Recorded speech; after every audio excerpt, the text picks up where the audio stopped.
So do you know that nothing is impossible with God? Do you know that? Do you know nothing's impossible? I'm wondering if Mrs. Gaskins knows it. Nothing is impossible with God. Amen? Do you all know that nothing is impossible with God? Amen. Well, it's true.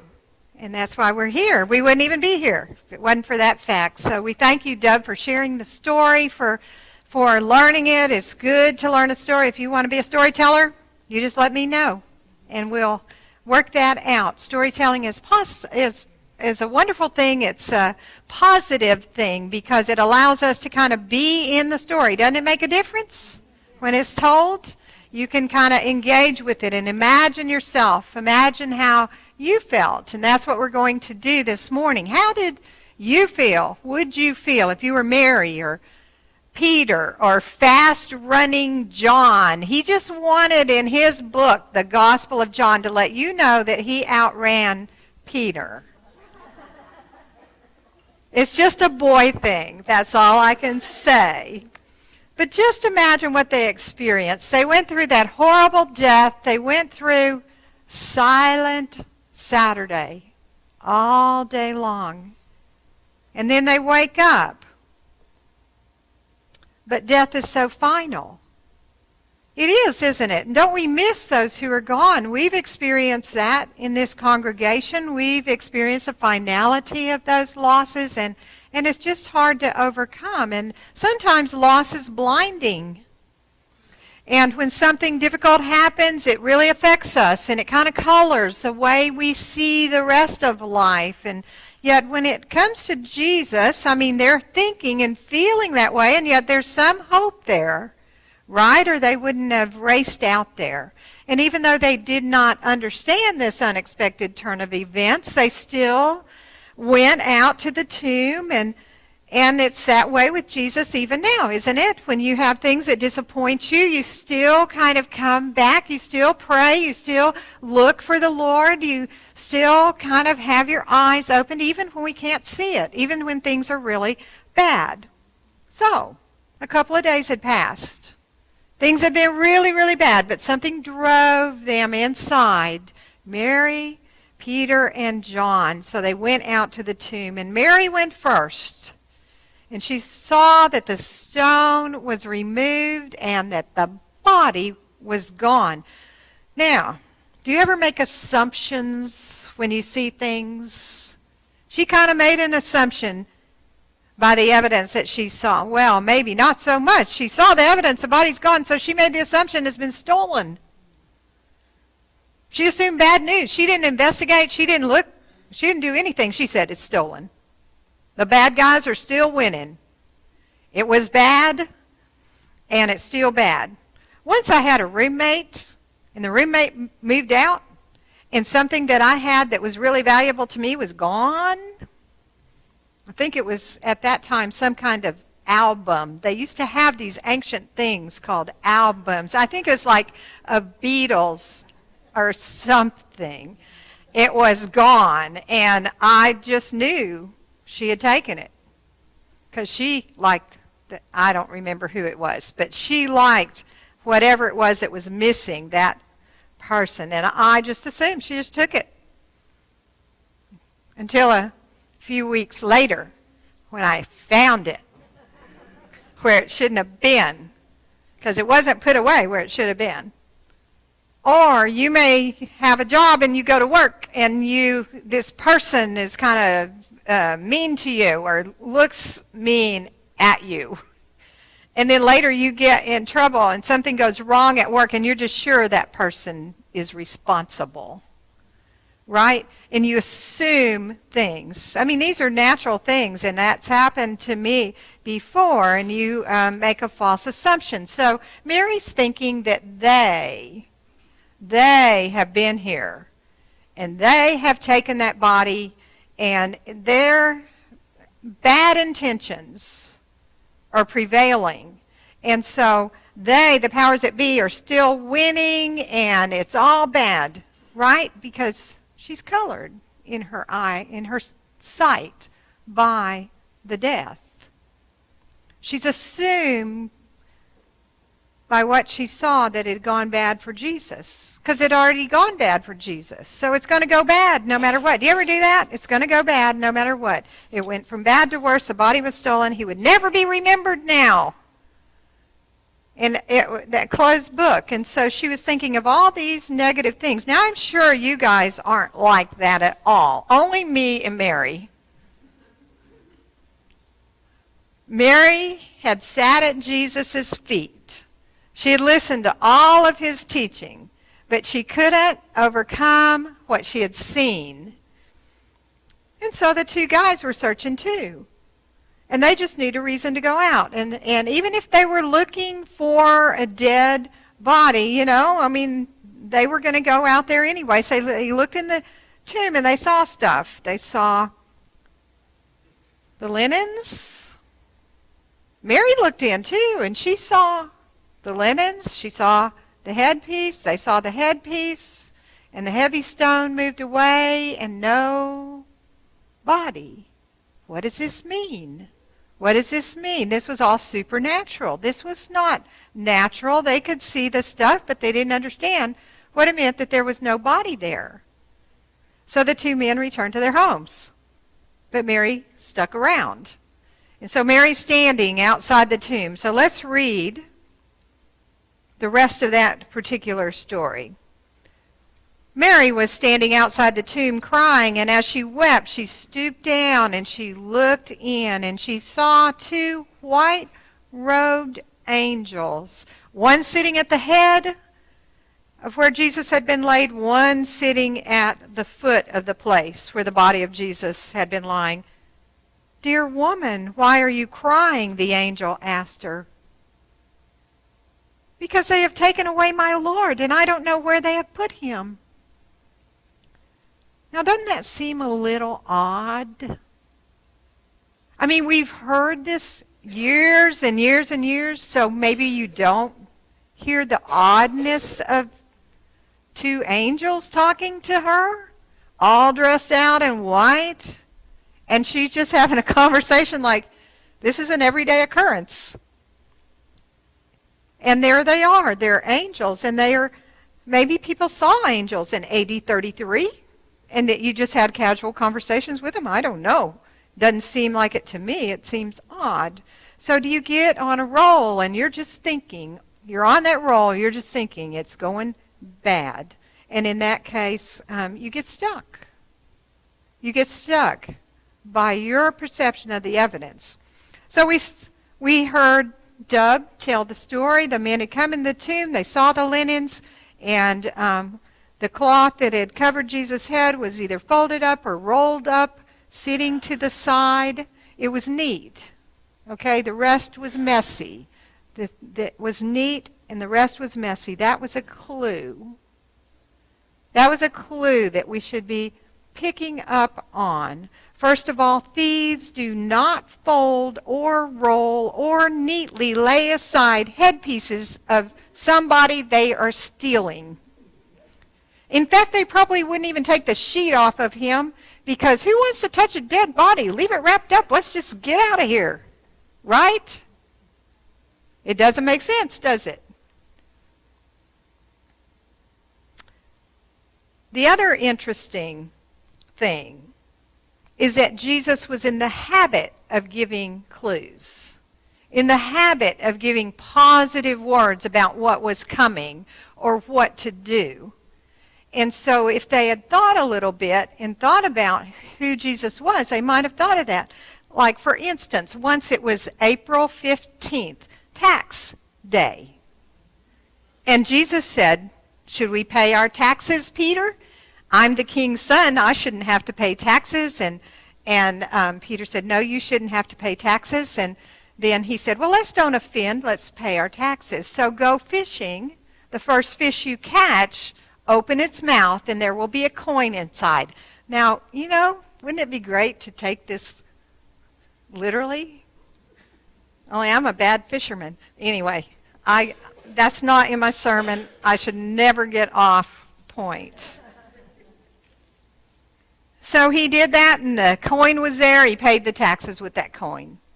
So another time, and it was just a week before, Jesus had said, now you're to go into this village, and you will find a colt tied up, and you go and you untie that colt, and if someone says to you, why are you doing that, then you tell them the master has need of it, and then you bring the colt back to me.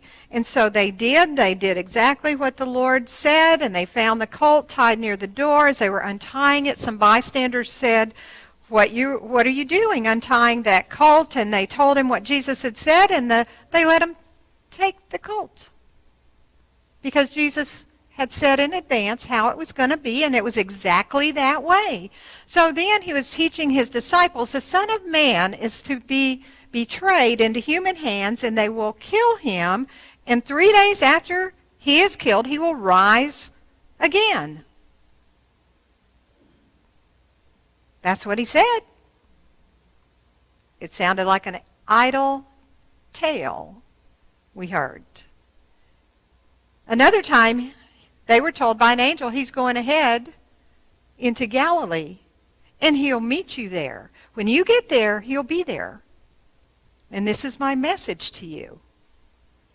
Now, isn't that marvelous? Well, it's not unusual. It's just like the Father. That's what God has been doing all throughout this Old Testament. A familiar story you might remember is Elijah. Once a famine was coming, God told Elijah that the famine was coming, but not to worry. He was going to take care of him. And so he said, go down to the Wadi Cherith, and I will have the ravens feed you there. And the ravens did indeed feed him, both morning and night, fed him bread and meat, and he drank from the wadi. And then it dried up. And then the Lord spoke to him again and said, okay, I want you this time to go to Zarephath and live there, for I've commanded a widow there to feed you. And he went, and he saw a woman as he went into town, and he said to the woman, can you give me some bread? And she was afraid because she didn't have hardly anything. In fact, she was preparing her last meal for her and her son. And so he said, the Lord said that your cornmeal and your oil will last the whole time until the famine is over. And it was just as the Lord had told Elijah. And so those happenings were characteristic of the Father and of the Son. And they seem kind of like unlikely stories to us, but the reason I asked some of you about impossible things is because God has not stopped doing that. Jesus has not stopped, and we've experienced that in this congregation. We must remember that we've experienced that. So have you ever had a problem and someone leaves groceries on your doorstep? Have you ever needed to pay a bill and someone leaves an envelope with $200 on your counter? Have you ever had a time when a friend, you were so discouraged you didn't know what to do, but a friend just said the right words to you and lifted you up, and you knew it would be okay? Have you ever had a time when you needed a job and somebody said, well, call this person, I know they're looking for somebody, and that by the next week you have a job? Now, every one of those things has happened to me.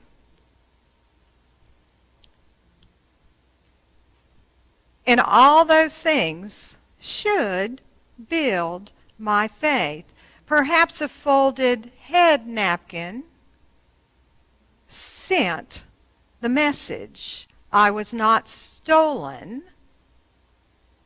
I awoke from the dead. I took off my head wrapping. Maybe Jesus was very neat. Rolled it up, set it aside. And as he rose from the dead, and he could see the linen cloth just dropped off of him.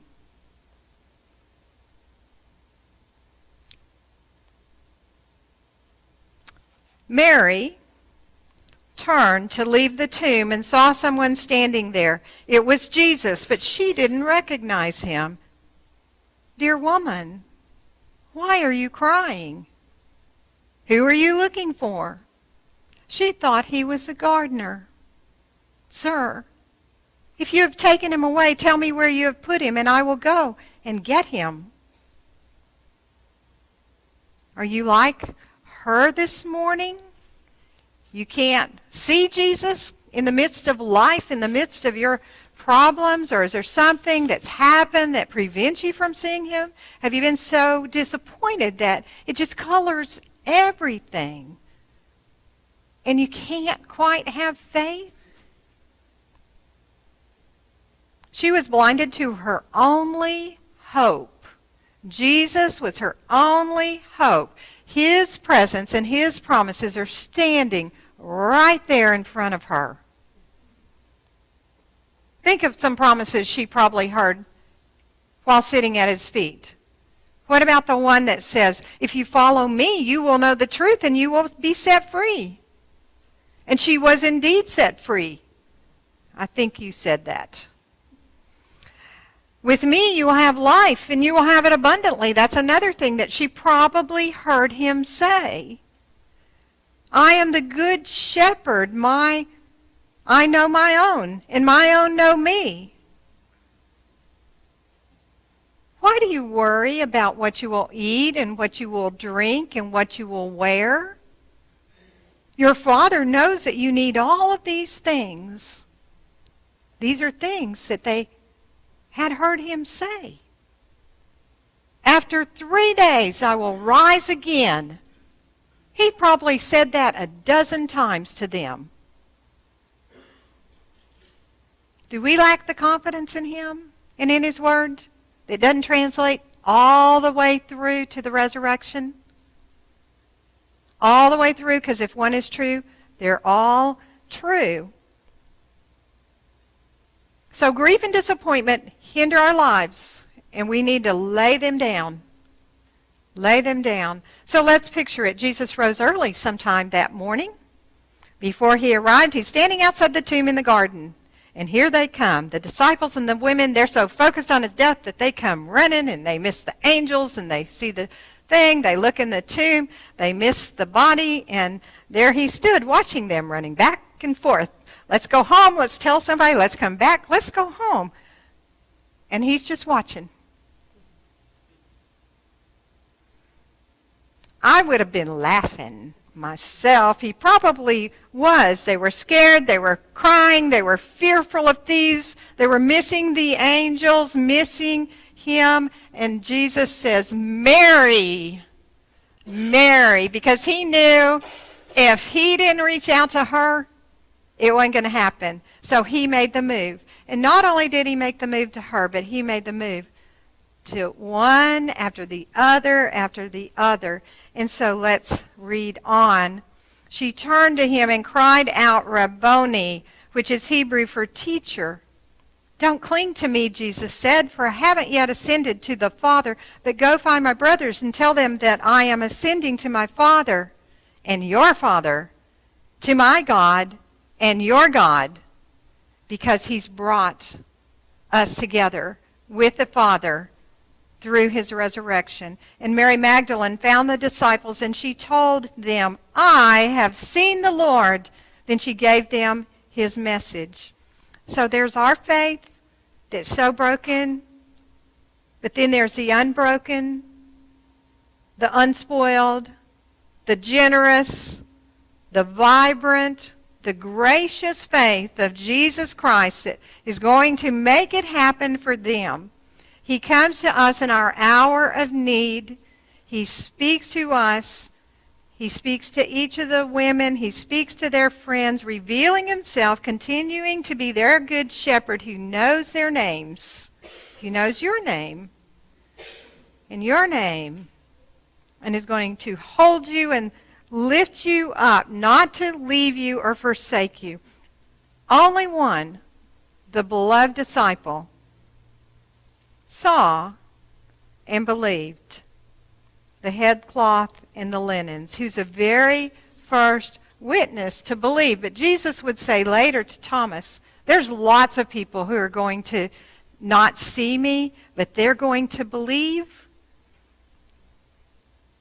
And so is that you this morning? Is that you? Are you one who's not going to see necessarily, but you're going to believe, and you're going to believe again and again in your life as you walk through difficulties, as you walk through things that you can't do or you can't afford or that disappoint you greatly, and he's going to be there with you and for you. And as he is, answer his call, follow him, hear his promises, because they're for you and they give you life. And through answers to prayer, you will grow, because he is risen.